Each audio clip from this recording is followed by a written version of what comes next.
Hello everybody, welcome to your weekend. Hope you have an awesome weekend. This is it. I told you it would exist. It's the question bag. So question bags are ready to be put together, and here is the entry document. And so I'm going to talk you through what kind of questions you can expect on the oral examination that's coming up next week. And so if I were you, I would have like a little piece of paper handy or a post-it note handy. I'm not going to write them down. I'm just going to verbalize them because I like the idea of doing that, because then you have to listen to me explain stuff, which is, I'm just always trying to figure out ways to help you learn more. So so get yourself a little post-it note. I'm just going to write down how many questions as I talk through the entry document a little bit. So your first question that you could have would be explain. So it's not really a question, it's more of a command. You could phrase it as a question if you said, can you explain? But I'll just say it as explain. So there will be 16 explain questions. An explain question says, explain the jockey, explain the Veld, explain Island of the Immortals. You get it. So there are 16 different stories that we read. So that means 16 questions could be explain questions. And just so you know how that works, those are questions that will be in the question sack. It's really a sack, and that's a lunch. It's a classic lunch. I just love these things. The texture, the sound, and then it'll be full of all these great questions. So 16 of them will be explain. There will definitely be 3 other questions. And these are really important questions. They're the ones that are bold right here. So, on this date, man, we've changed that date quite a bit. On this date, you will have 15 minutes. So those are 15 individual minutes. Just you and your little audience. Your audience is going to be like 2 or 3 people plus me. So your audience, 2 or 3 peers. And then I will be kind of roving around and in the middle of the room and putting my attention in different directions so I can use the rubric to assess your skills in answering these questions. The rubric you'll probably see probably Monday, so that you know exactly what I'm looking for. But the knowledge that I'm looking for, now you know. Explain each one of these stories. If it only takes you 15 seconds to explain the story, that doesn't demonstrate very good depth of knowledge. But don't worry, you'll still be able to continue talking because you're just going to reach into the sack and pull out another question. The 3 other questions that are definitely going to be in the sack are, what meanings can fiction generate? That's one question.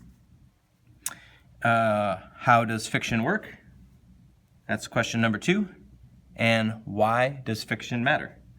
Question number 3. So that is now 16, 17, that's 19 questions in the bag. And we haven't even gotten into all this type of stuff here. Understanding of how the texts fit into U.S. history. Oh my goodness, should we have 16 of those questions in the bag? I think we should. This is going to be so fun. Let's just put 16 of those in the bag. So now we got 19 plus 16. I'm doing my math over here. So there's 16 of those. What is it? Oh, then we got these concepts here. How does the author use symbols and archetypes to achieve the author's purpose? You know what? For these, we'll just do each one of these questions. Like this question will go in there. So that's going to go in there. And you'll just have to talk about that in the context of one story. So I'm going to put that for all of these. Oh, I'm annotating on here, so you can just copy it in if you want to. But you'll want to use like a 1-story example for each one of these questions. And there are 1, 2. This one is not really a question. I'll probably rephrase it as a question, but it has to do with drawing inferences. That'll be in there. Characterization understands how characters develop, interact with plot and theme. I'll turn this into a question that'll probably say choose a character from a story and explain how the author develops the character. What does that mean? What does that mean? How does an author develop a character? Well, you develop a character through things like physical attributes, through dialogue. How does the character talk? dialogue. And, you know, sometimes you can have a symbol involved with the character, physical description, dialogue. And then there's like the character traits, like character traits, Traits, like character traits, like what are they like? You know, how, you know, what are they honest? Are they kind? Are they mean? Are they confused? Yeah, so that one will be in there. And plot is actually kind of part of how they develop a character. It's like, what do they do in the story? What function are they playing? So there'll be a question like that in there. Figurative language, how diction impacts tone. Oh, this is actually really important stuff. It's a couple different things. How diction impacts tone, figurative language. You know, this, I think I'll probably, you know, there'll be a question. And I'll probably talk in terms of, because I know you've done some work on this. We'll talk about diction and tone for a single story. How does the author create effects? Yeah, I would say effects. So these are different effects: mystery, surprise, and tension. Horror is another effect. Through structure, yeah, we'll probably be a question that's like that. And so this is effect. You could also have emotional effect. These are just general effects. Emotional effects are more things like horror, like how did the structure of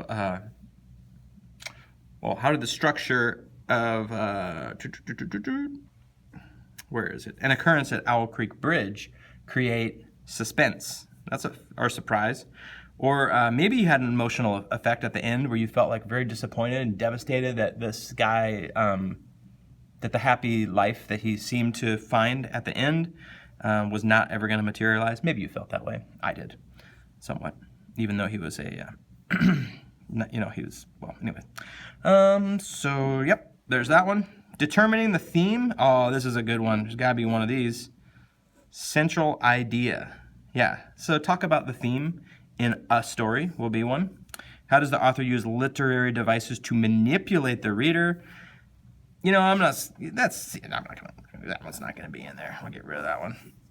And then literary devices, terms, ambiguity, metaphor, euphemism, hyperbole, irony, personification. We've talked about irony, juxtaposition. I don't know. You might want to do a little research on these. You know, I would make this one a choice one. I would put like 3 of these on there, and then you have your choice. So you want to make sure. Ambiguity is when like a couple of meanings are possible, but it's just not clear which one is the real meaning. So things are kind of like hazy, you know, if you're like looking, it's like, you know, you're like fog. Is that a cat? Is that a cat, or is that a plastic, a piece of garbage? I can't tell. It's too. I can't see. That's kind of what ambiguity is, where it's like it's not clear, and maybe the author did that on purpose. Is there a story where the author did that? Yes, because that's one of the tools that authors use. So maybe since I've talked so much about ambiguity, that might be in the question, might be something you look for when you're doing your studying. And so there'll be one of those. Well, that's 1, 2, 3, 4, 5, 6, 7 more questions. Is that it? Just 19 plus 16. Watch this. I'm going to do this for you. Okay, 9 plus 6. This is how I learned math. 9, 10, 11, 12, 13, 14, 15, 16, 17, 18, 19, 20, 21, 22. That's a 2. We bring the 2 over here, and we go 4. 42 questions. You can have 42 questions in the bag, and your job is to talk for 15 minutes. You can pull as many questions as you want, but I'll tell you that, you know, you might have an awesome, very high grade and do an awesome job if over that 15 minutes you pull 3 or 4 questions. If over that 15 minutes you pull 26 questions, that is not good, because you know that you have to do a little bit of talking.